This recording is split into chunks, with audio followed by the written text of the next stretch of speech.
Good afternoon, everyone, and welcome. I have to admit, I'm very, very excited about today's discussion and chat. Colin, I've been trying to get hold of you for a very long time to do this chat, and we've had some technical difficulty last week. I'm glad to see that you're online at the moment. Everyone, very big welcome. Guys, as much as I want to say the host of this channel, I am definitely not the owner. I'm definitely not the main speaker. Please, if anybody has anything to ask or say, by all means, the group is for everyone. So please use the time. We've got Colin online. I'm very excited to chat to him. I know what he wants to speak about, but I'm actually going to open it to him. Just for some of you that don't know, Colin Wesley was born in 1937. You can do the math there when you're ready, and is a former South African cricketer who used to play in cricket and test matches.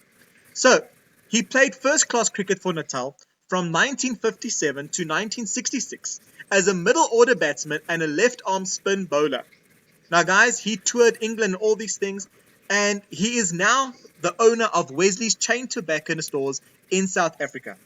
I know I said this to someone last week, but when I went to go buy my first pipe, I afterwards went to my grandmother's house just to have a chat and to see how everything is there.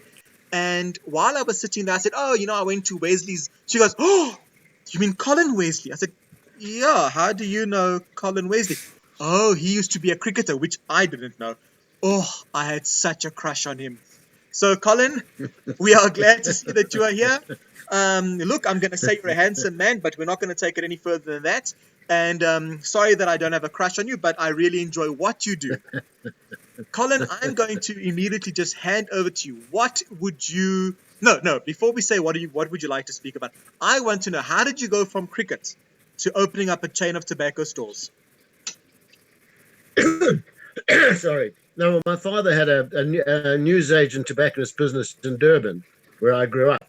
And when I was playing cricket for Natal, when we came up to play Transvaal, as it were, in those days, I quite often stayed behind for an extra day and wandered around having a look at the tobacconists.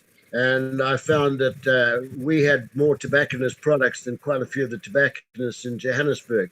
Now, they'd changed hands and become successful shops, but they were more gift shops than anything else.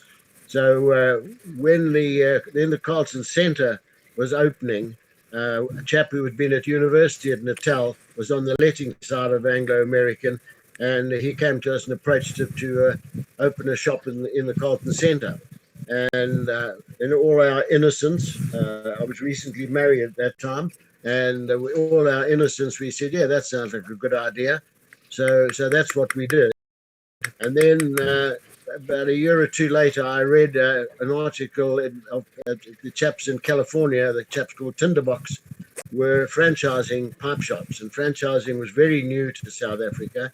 So we wrote to them, and airmail letter. It took about a week and a half to get there. And I said I didn't want to buy one. I wanted to know how you were selling one, how you could do it. And so we had correspondence for a while. And then they said, "Well, when you come to California, we can learn more about this, if we can talk more." So my wife and I went to California, and they were wonderful to us. I think they were a bit flattered that we'd made the effort. We weren't going to be any competition to them, but they were extremely kind, and they gave us lots of good advice. And then we visited some of the franchisees that they had in America. One chap in Las Vegas, for example, he did engraving as part of his business. Some of them have a big win and go and buy a fancy watch and wanted, wow, well done, boom, something like that. And he didn't like to pay royalties on that to head office. And we found that that was one of the shortfalls of franchising. If you didn't supply the total product range, people were going to cheat. So we looked at it doing another way around. We don't take a percentage of turnover. We have a small administration fee, but we have an initial franchise fee, and that's a one-off payment. And then we only make money out of supplying merchandise and getting certain commissions, which the franchisee knows about, from companies that want to distribute their products to our shops. So that's how we started with it, and we were able to get sufficient agencies to put together a neat package for a good quality tobacconist. Over the years, through international mergers and what have you, lost a few of those agencies. So our agencies today are mainly revolving around pipes and accessories. We do act as an official sub-distributor for Zippo and for Cuban cigars. So that gives us a little bit of a package, but not as big as it used to be. Yeah. And the other product that we now import and distribute, which is going and growing well, is snus. Incidentally, snus, there's mainly Swedish Match is one of the biggest manufacturers and distributors, and I represent them here in South Africa. And I've been wanting to get one of their tobacco-free snoozes, which they've just launched a little while ago in America. And they were giving me little notes and saying, well, look, not yet, we can't do it yet, we can't do it yet. So I went onto their site to see why they couldn't do it. Well, it turns out in America, they're supplying 67,000 stores with this tobacco-free snus. And you can just imagine how many cans of snus that is. And their production in Sweden is under pressure. They're establishing a plant in America. But for us to get our little share, which requires stopping the machines, putting different labels on, it's just not feasible at the moment. So these big markets sometimes are not convenient for little markets. But we've got 3 franchises now. At one stage we had up to 20 odd, but sometimes we didn't have enough control over the franchisee. That was the problem, and a lot of them didn't have the discipline to run the stores properly, make sure they were putting make sure the shelves were full, and most of all, a lot of them didn't watch their cash flows and didn't watch what happened to the cash. Especially after December, they'd have a lot of money in the bank and they'd go out and buy a new car or something, they'd then run into trouble in February. So franchising's not easy, and one needs to have very good, strong controls. But it's been fun. We've enjoyed our life in the tobacconist industry. We've traveled to most of the people we buy from. We found that very beneficial to go. People sometimes look at an atlas or a map and say, well, South Africa is quite a reasonable sized country, 58 million people, and so why don't we sell more of our product there? And one has to go to them and say, yes, but we don't have 1 million taxpayers. So out of all those people, so the markets are quite small, and distribution is a big problem in South Africa, as it is in Australia. Australia's also got a massive amount of space where there's no inhabitants. People start thinking they can go from Johannesburg to Cape Town, excuse me, by a truck or something and make some calls. Well, there's not a lot of places in between Johannesburg and Cape Town that you can stop to sell high quality pipes. So it's a difficult market, but we've enjoyed it. Thank you. That was a mouthful. And yes, please let us know about that snus. I think we'll all be very, very interested regarding that. I'm sure you'll keep us up to date with the website. And I think this is the perfect opportunity. Let me just speak about your website for a moment. Guys, if you haven't gone to Colin Wesley's website for the Wesley's Tobacconists, it's wesleys.co.za. Can I tell you, there are some beautiful pipes, some beautiful cigars, some beautiful lighters, some Zippos, the most beautiful things that you've seen. Go have a look at it. It's fantastic. And one of the biggest reasons why I've asked Mr. Wesley, to be on camera for us today is to discuss a little bit about his library. I don't know if you've checked it out, but please do yourself a favor when we're done here. Go and have a look at it. There is the most amazing knowledge in those pages. It's definitely something that I would recommend. Colin, quickly tell us a little bit about your library, please, on the Wesley's website. Oh, thank you for the opportunity. Many years ago, before the internet and that sort of stuff, we visited in our travels looking at these franchises. We actually went to Chicago. I went to the shop Ewan Reese in Chicago, which is a marvelous tobacconist, one of the biggest in the world. They had a mailing list of 350,000 people. and we were talking to him about doing mail order business, and they were again very helpful, gave us some very practical ideas of how to set up a catalog that you could. They had to send out 350,000 catalogs. We didn't get to quite that, but quite often we sent out newsletters, regular newsletters. And so sometimes if we have friends coming to dinner or something, they'd find themselves sitting in our lounge folding newsletters and putting them in brown envelopes while they had a glass of wine.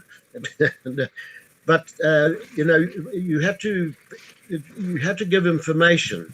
You couldn't just say this is this and this is that, because they couldn't see it properly. There was no television in those days. There was nothing. There was no internet, obviously. So we found that you have to sell the benefits and tell the people what it's all about. And when we started our website, which was in the year 2000, that's what we thought we would do. We wanted to do the same sort of thing, not just be a website that if you want to buy a pipe, you saw it, there it was, and you just saw one picture of it. We thought, no, that's just not how we would do it, because that's not how it would work in the shop. In the shop, we would give you the pipe to hold. We can't do that there, but we can tell you things about it. We tell you the weight, we tell you the dimensions, and we tell you a bit more about it. I try to remember in my mind to say, why did I buy this pipe to sell to my customers? What made me think this is worth buying? And if I try and get that across, then that makes it easier. So we try to be informative, and then we've got to try and say, well, the people have got to be looked after. Now, we get quite a lot of emails coming in saying, I want to start smoking a pipe. What do I need? What have I got to do? So we haven't got a cold-blooded standard answer. We try and keep it fairly personal, but we've got a set pattern to write down what we're going to suggest. And then we follow it up. Now he's going to need maintenance. So when we started, and we soon decided after opening our website that to keep in touch, we would do an email once a week, once every 2 weeks. Once it was going to be once a month, but we said no way. We want to do one for cigar smokers and one for pipe smokers.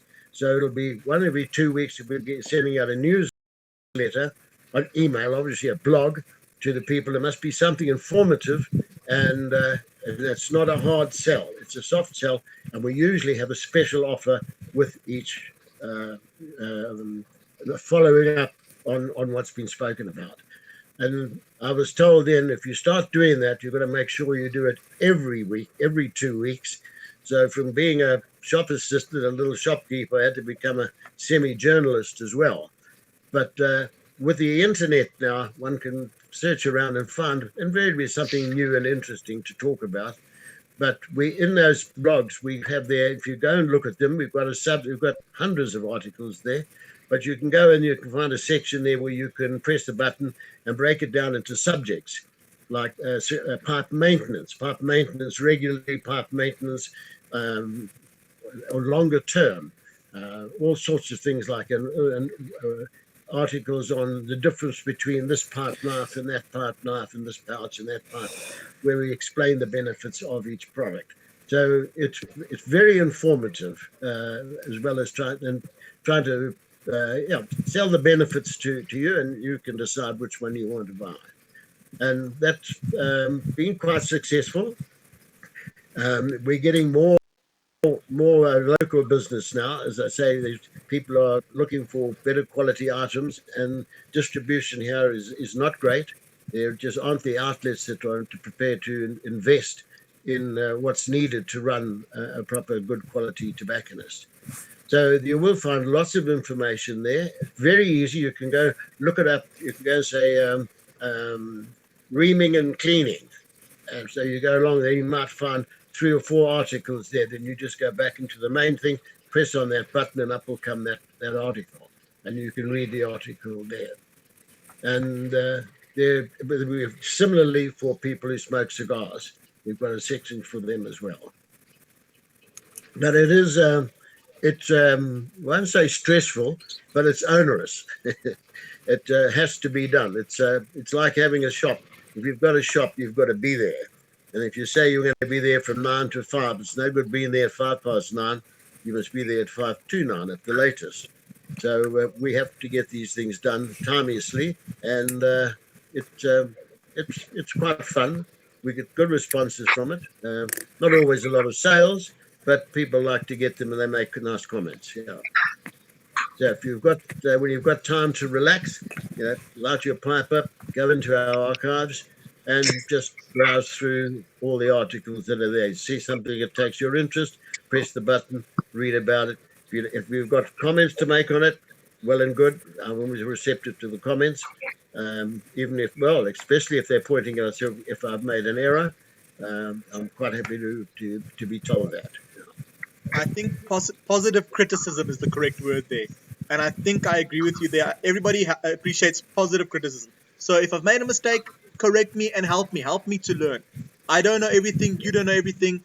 And that's the other thing about being on this little meeting that we've got, is that we're chatting to everyone about everything. So we're trying to make people more aware of things and discussing our own experiences.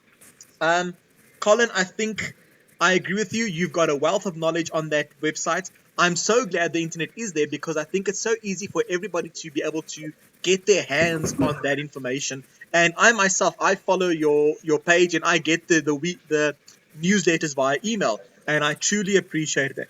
But without any further ado, let's jump straight into it.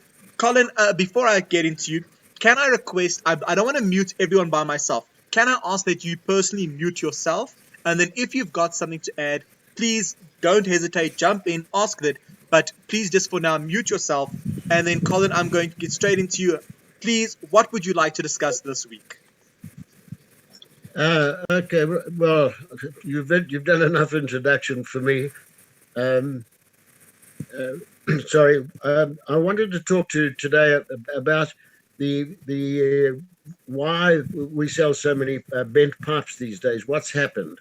Because in the early days, I think I mentioned to you 50 years ago, if I was buying pipes from my shop, I would get a dozen pipes in a box, and there would be probably 9 straight pipes, 2 half bent or 1 bent, but that's all. And if you wanted more bent pipes, you had to pay a premium. But I think as pipe smoking became, all the countries that had access to tobaccos had tobacconists. The tobacconists were making up their own blends and selling the blends. How they did it, a lot of it would be doing it on an empirical way by trying a bit of this and trying a bit of that themselves, smoking. But then they'd be putting together something that they liked. And when they ended up with what they liked, they sometimes found it difficult that anybody would like something else. So there were no mass brands being sold commercially. America had a huge market. I'm just doing a little bit of background work for what I'm going to be talking about now. I mean, some of you chaps might remember pipes called Medico, Frank Medico pipes. These were pipes that would take a little paper filter. At the height in the 1930s, they employed 500 people in their factory. They were making 10,000 pipes a day. Now, all those pipe guys would need pipe tobaccos. So there weren't big brands in those days. They were all independent. But after the war in the 1950s, and people starting commercial projects making.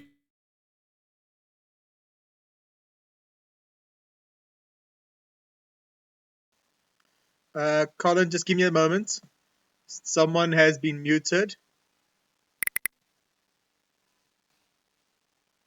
Colin, hang on.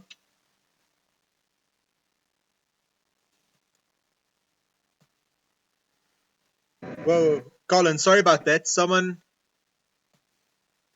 Colin, I'm not sure if you can hear me. Sorry to interrupt you, but someone has muted everyone. So can I just ask you to unmute yourself? Unfortunately, I can't unmute you.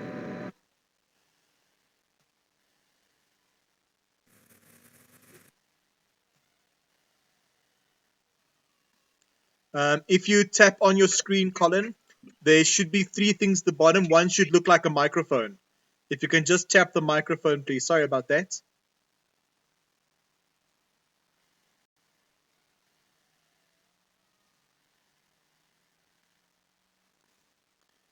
Um, I unfortunately don't know who muted us. If I knew who muted us, I could ask them to unmute us. That one? Yes, that's the one. Thank you, Colin. Sorry about that. Please continue. Okay. You were telling us about all these thousands of pipes that we made, but they needed pipe Yeah. tobacco. And sorry, that's where we lost you. Yeah. And they would have all had the same problem. It was a problem from day one with pipe smokes. The pipe is a natural filter. It filters, it generates moisture from the tobacco and it's burning. It's been doing that forever. And before the days of pipe cleaners, because when the first pipes were made, there were no pipe cleaners, and people used feathers to clean the pipes in England, and it was a messy job. But all of a sudden, people started to think, well, what more can we do? And then the tobaccos that started being used, they were using more burley because they wanted to use tobaccos that were easy to use, inexpensive tobaccos, and maintain the consistency of the brand, of the blend, so that they could market it. Because if it was just being done on an ad hoc basis, well, from one year to the next, it would change. Even from 1 month to the other, it might change if you're just mixing it without any sort of controls. And so by doing that, using those tobaccos, which they started to steam and press, which generates more moisture into them. Flake tobacco naturally, after it's been pressed and steamed, it's more moist than an ordinary mixture. So they were generating more moisture in there. And now this was starting to become a real problem. And people then started to think, well, how can we make to use what they call filters, but are actually sponges that mop up the moistures. You had some things you could put into the bowl of the pipe. If you try to put something into the shank of the pipe, you had to have a fairly big shank to make the bore big enough to take one of those cartridges. On that one, the pipe I mentioned, the Medico pipe, that was the one that had a little metal peg that would take a 6 millimeter paper filter, a rolled paper filter. So as that started developing, it also found that a bent pipe was more suitable for that. Peterson patented their system pipe in the 1980s. They took out a world patent on their pipe with the sump and the mouthpiece with the smoke hole on the top of the mouthpiece. And those pipes became legendary. But with their patent on it, no one else could make it like that. And it was only in the 1980s that Savinelli looked at the Peterson pipe and said, right, what can we do to make this better? And they made a few improvements. The first one they did was, instead of having a very small round hole on the top of the mouthpiece, they made it into a long rectangle, which lets the smoke come out like a fan and spreads it into the mouth rather than coming in like a jet. And they then also looked around to see what they could do to mop up the moisture that was going to collect in that sump. And they found that the best thing they found at that stage was the clean balsa wood, which they use. And they use that little triangular balsa wood, which fits snugly into the mouthpiece. So when you take the mouthpiece off, it doesn't fall out and go on the tablecloth or onto your trousers and make a mark.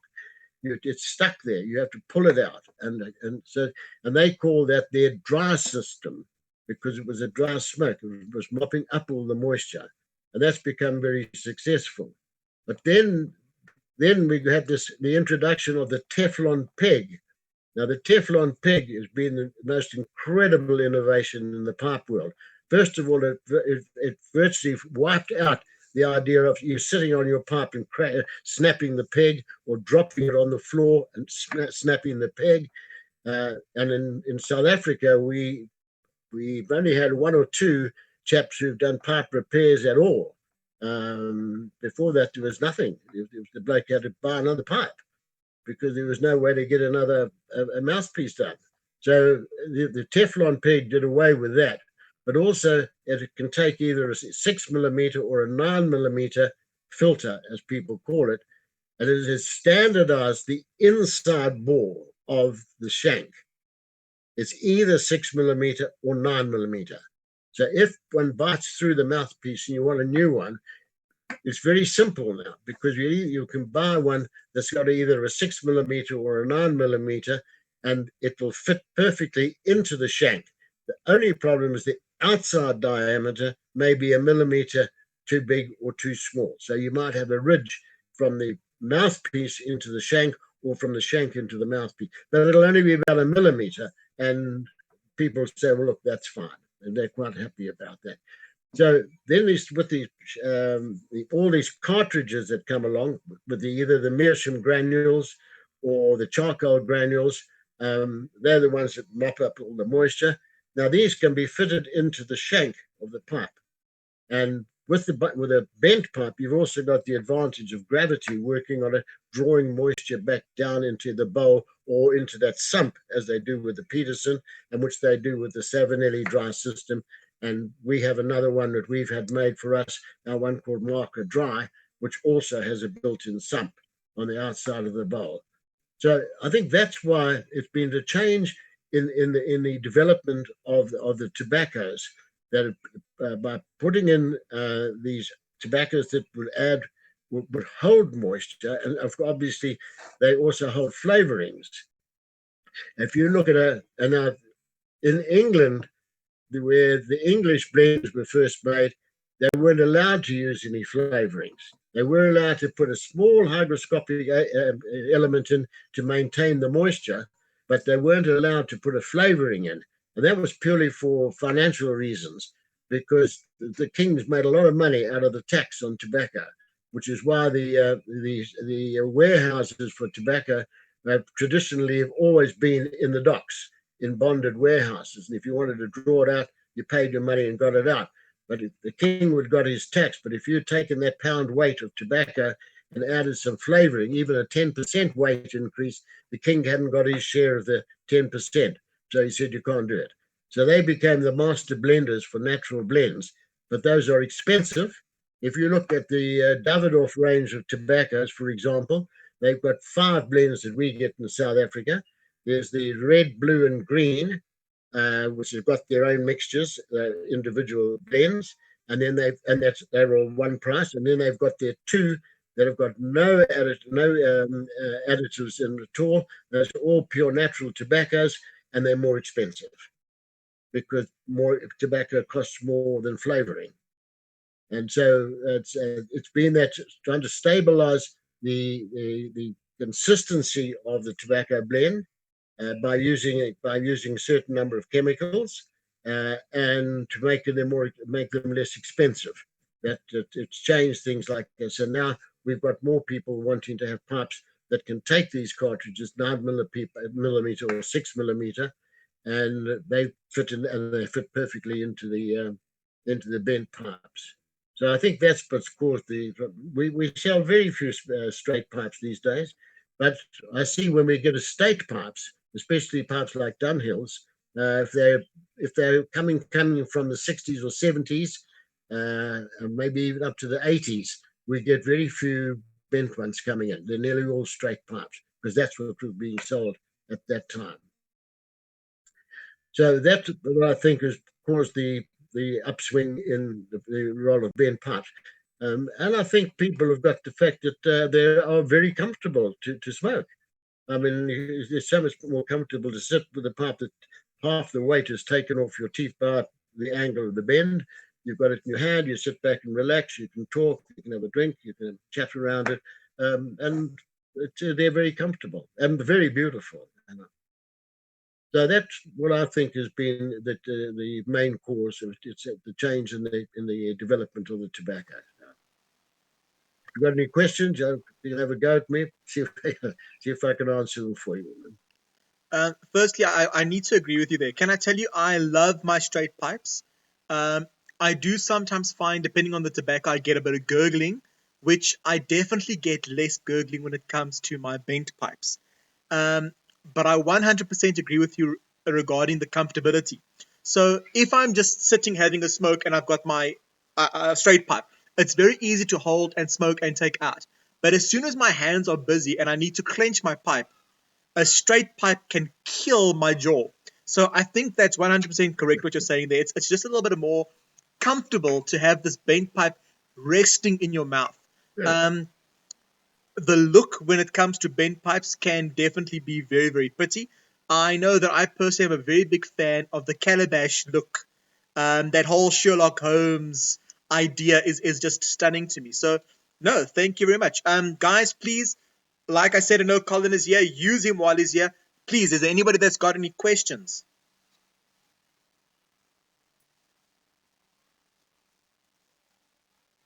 It doesn't have to be on that particular subject. You can ask me anything you like as long as it's got to do with. Don't ask me too much about the cricket, though.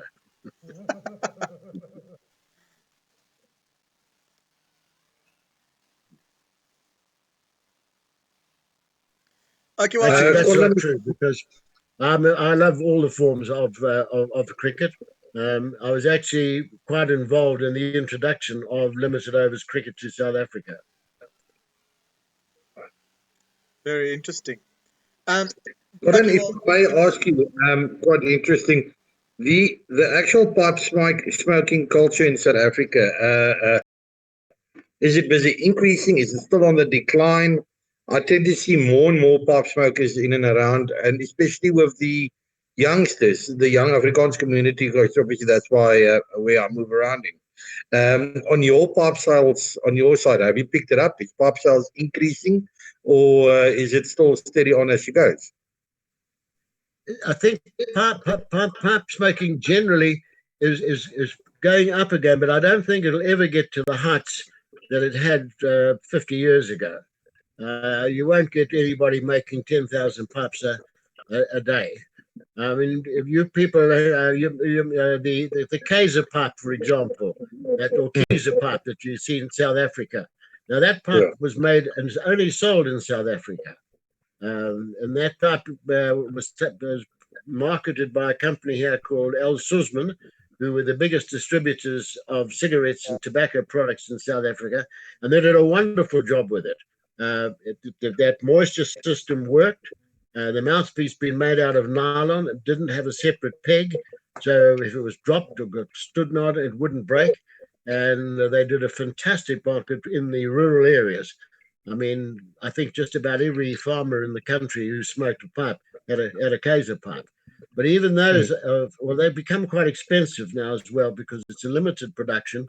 But they're not selling as well as they did.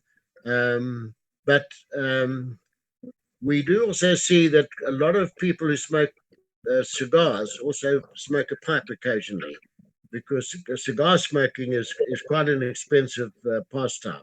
You can't buy a good cigar for less than a couple of $100 really, and so if they're by themselves, they'll smoke their pipe. I mean, a pipe full of good tobacco, the cost is negligible.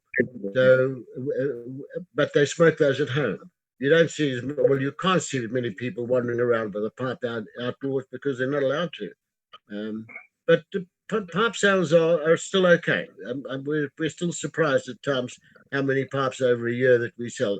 The one thing that really nice about pipe smokers is they love pipes, and they've always got one more than they need. So that's why I said earlier on, I'm certainly not saying please don't come to my shop, order online, because the people come in and they look around, and so often they're looking to just see those pipes there, and then eventually someone's going to say, I'd like to have that one.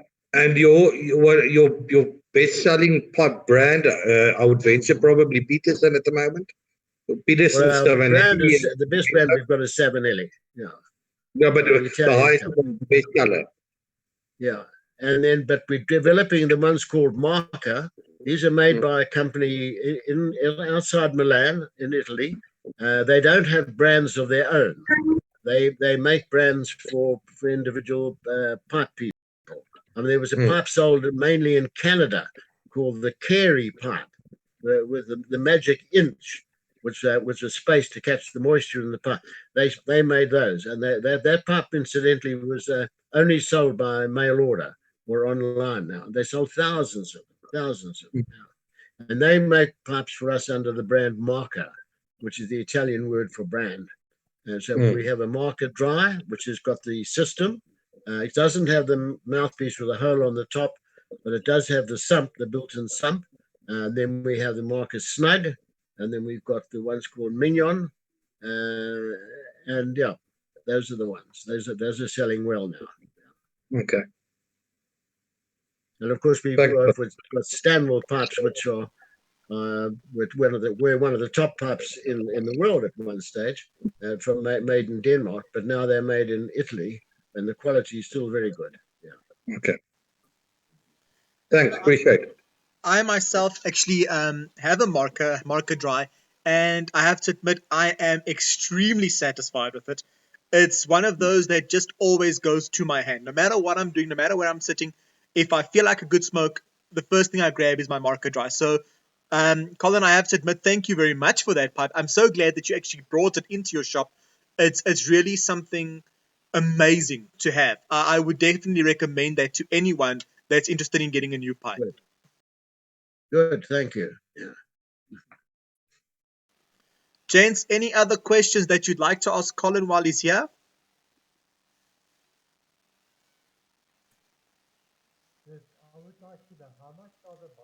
David, I can't hear you. I'm not sure if everybody else can hear you.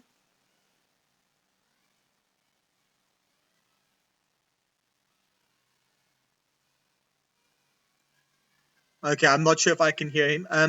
Then I'm going to ask you, Colin. I know that it's actually interesting that you told me a while ago. I bought one of my first pipes from you, and it was a clay pipe, one of those long clay church wardens, and I absolutely love it. Please, can you tell us a little bit more about where those clay pipes actually came from and why they came into existence? Oh, now clay pipes go back way, way, way hundreds of years, and they went. They were made. Well, a lot of them were made in England, and they made long ones. I mean, they made a real clay church warden. It was at nearly a meter in length, and it was one that you could put if you were in church and you were allowed to smoke in church. Some of those churches, you could put the bowl of it on the back of the pew in front of you, and have a pipe rest on it there. And they were inexpensive. And if you broke the piece off the back, well, it didn't matter. You could just put some. I don't know what they did in the early days, but today they just put some type of like nail polish on the end of the pipe to make it smooth and not absorbing the moisture from the mouth, so it doesn't stick to your lips. And that little button on the bottom used to put it down on the table, and it wouldn't make a mark on the table. But we used to import them, but a lot of them got broken in shipping, and then we started having them made here. Unfortunately, we're having a little bit of a problem with the new owners of the company that make them for us here. But we'll get it sorted out again, because they're ideal for an odd smoke. You'll get a different taste from your tobacco. So if you feel like something, it's like having a corn cob, having in your collection, and you feel like just a little bit of a different taste. You light up your corn cob, you'll get a different taste than you get from the same tobacco, but the different the taste you get from your briar pipe. So they were always worth having, you know. And there is that famous chop house in New York called Keen's. And they've got hundreds of these things lining the walls and lining the ceiling.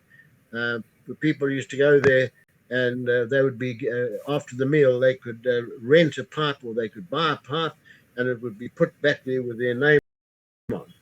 My wife and I went there many years ago, and it was just amazing to see the atmosphere, or feel the atmosphere there in that place. And then to think of all the people who'd gone there, put their names on pipes, and would come back up another year later or something.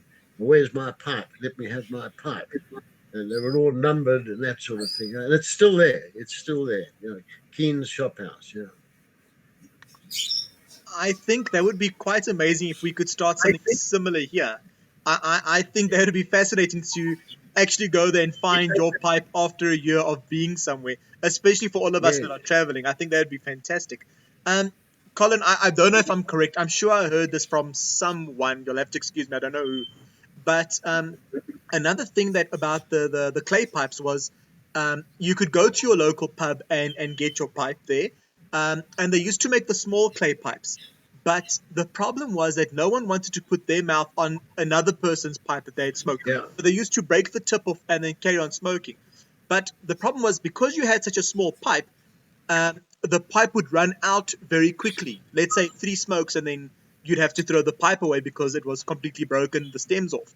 So that's one of the reasons why they decided on these church wardens. So they had these very, very long stems, and that way, every time that someone broke a piece off, that pipe would last for a much longer smoke, and it was a lot more inexpensive.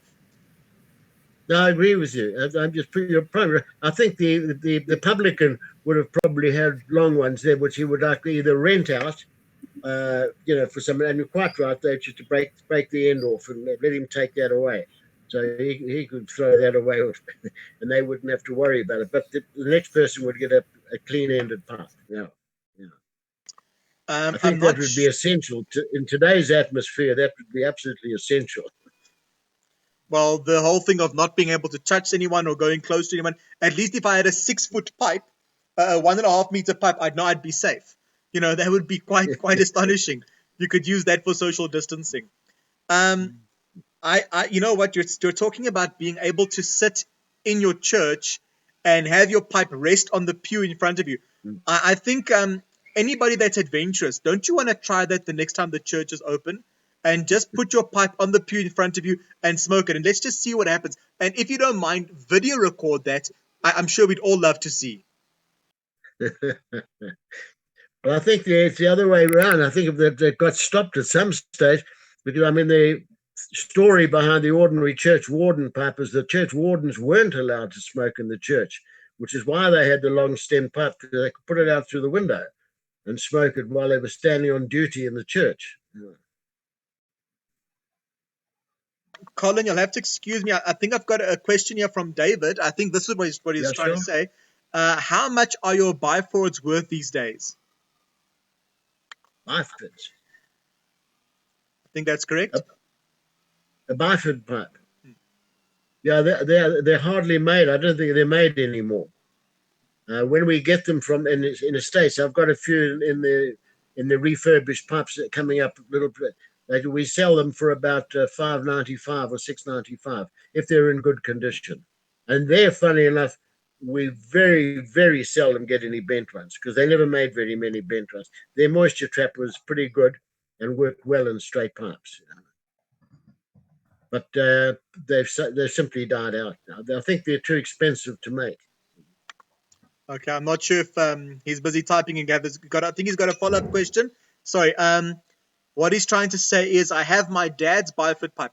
Do you have it on you by any chance, David? Can you lift it up so we can have a look at it? Then we can at least quickly see what it looks like. See, yeah. That happens is a bent one, yeah. David, just keep it up there. I just want to make sure I can maybe zoom in there. Okay, so that's your dad's biford pipe. It's a lovely pipe. I'm sure a lot of people will be jealous about that, especially if you know that it's so difficult to get these days. Oh yeah, I haven't seen a new one for a long time. Adrian, I have to admit, I'm looking at your pipe there. That looks like one big pipe. Can you tell us a little bit about that? I'd love to know a little bit more about that. Okay. Yeah, so it's I don't know, how do I show you scale? Let me try. So there is a zipper lighter for scale. It's a Gasparini pipe from Italy. Yeah, I don't know, I like it. It's really big and chunky. It's pretty much my favorite pipe for reading because it's got such a long, a long bowl. The chamber depth is really, really long. So you can get like a good, 2.5 hours out of this if you pack it really well. So I don't know, I enjoy it. It's a bit heavy, obviously. You can't really clench it, but yeah, I do enjoy it. I don't know what else to say. It's 9mm filter, but it worked quite well. It's absolutely beautiful from my It's a nice looking piece of wood. Yeah. No, definitely. It's a nice looking piece of wood. Is there anyone else thanks so much. Is there anyone else online that can brag a bit about their pipe? What are you guys smoking? What are you guys using today? I was busy smoking my Sharkom. I don't know what Sharkom, to be honest. But yeah, it's my Sharkom that I've got. This is an estate pipe that I've got from someone. The gentleman that I got it from is called Tabo. I'm actually trying to get hold of Tabo so that he can join us as well. I'm sure I'd love to hear more about him as well. But beautiful, beautiful smoke. I actually can't complain about that. What's everybody else smoking today?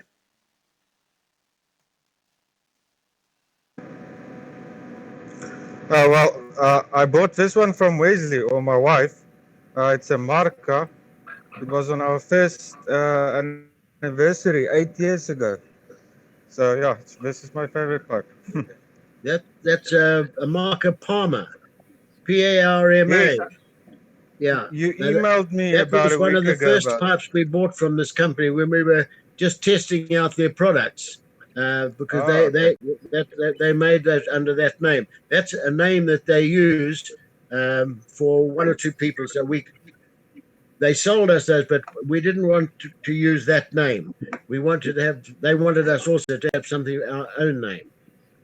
Not Wesley's, but because no one's going to believe that I've made the pipes, but a name that would be designated for us alone.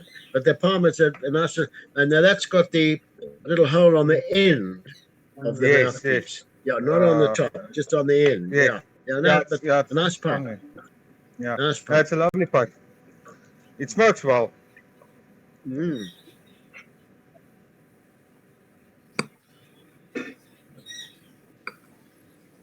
Anyone I else that is smoke smoking? Savanelli.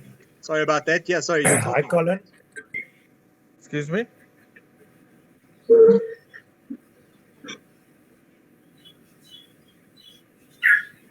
Well, Colin, while I've got you on the line, Can you hear me? interesting. I want to ask you. I don't know whether you can see this pipe, Colin. Can you see it at the moment? Yeah. Yep, I can see that. It's only stamped at the back with test number 2. I don't know whether you remember the story of this pipe. Which is that? Sorry. It's got a stamp on the back. It says test number 2. I don't know whether you remember the story of this pipe. No. You gave James 3 pipes to test a couple of years ago. Oh, right. Okay. And is that This one was of them? number- Oh, Yeah. well done. I think it is Lorenzo made, if I remember correctly. Yeah, it was made by Lorenzo. Unfortunately, Lorenzo had a big problem, and they've closed the factory down. They're no longer making pipes. I did not know that. Yeah, no, it's, that mouthpiece problem. That was a big problem. Yeah. It So, actually they've turns stopped like it's production one of my at the moment. favorite. Oh, It's well, I'm actually glad. one of my favorite smokers. I still enjoy it very often. Yeah. Oh, good.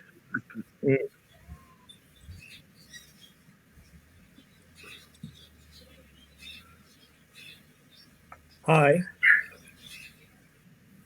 Hello there. Hello, Colin. Hello there. Happy here from Brandfly. Right. Let me see if I'm on. Yes, and I've got a Stanwell Rondo that I'm using that I bought long time ago from you at Well, Rosebank. good. Yeah, that's still a a lovely that's pipe. a One of lovely my pipe. best pipe. One of That- my that best is- that I that- have. Yeah, that is a lovely pipe. Really nice. And thanks. It was nice meeting up with you. I've seen you many years ago in Joburg when I was still there. And now I'm in Brandfly in the Northern Cape. No, it's nice to be talking to you people. Yeah. With Thank you very rather. Yeah. James, is there anyone else that wants to say something or ask something, Colin, or just a general thing that you'd like to tell us?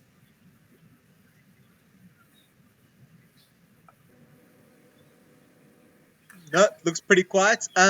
Then first thing, Colin, I have to say thank you very much for attending and being here today, and thank you to everyone that was here today. I do think there's such a lot of knowledge and such a lot of story that we don't always know about. And for example, I didn't know all that about the bent pipes, and I think it's a very interesting thing to learn. So thank you very much for taking your time. You're obviously always welcome back to discuss anything you'd like to discuss. I know that we're always listening with in-depth and with awe in our eyes when we talk to you. And you can hear from the people that are here that they always enjoy spending time with you and just going to your shop and just hearing a little bit more about the pipes. And I think one of the things that are the most fascinating to me is you've got such a knowledge of pipes, and yet you don't smoke a pipe yourself. You are more a cigar man. Well, yes, I think I think I told you. I've never smoked a pipe, but now at my age, and I think, well, if I did, and if I didn't enjoy it, then what? Then I'd lose enthusiasm for my business, and that'd be the end of me. No, I don't know why I've never smoked a pipe. My one grandfather smoked a pipe. My father didn't smoke anything. But it's just one of those things I've never got round to doing. And in fact, I only smoked my first. I've never smoked a cigarette. I've smoked my first cigar at a dinner in London. It was the Worshipful Pipe Makers and Tobacco Blenders Guildhall, and it was one of those lovely formal dinners with a toastmaster and his red jacket and a mace and all that sort of thing. I was a guest of with one of the companies that I bought pipes from. And at the end of the evening, he knew I didn't smoke at all. And he said to me, well, have a cigar. And we'd had a couple of glasses of wine. And I thought, well, that's not a bad idea. So I thought, well, what do I do with this? Well, I thought, well, what do I tell my customers they're supposed to do with it? So I acquitted myself quite well. I cut it neatly and I got it alight neatly without burning the end of it to nothing, and puffed away on it for a while and quite enjoyed it. But then I used to go between Durban and Johannesburg because we still had shops in Durban, and I used to come up to Johannesburg on a Friday morning and stay the Friday in the shop and Saturday morning and go back in the afternoon.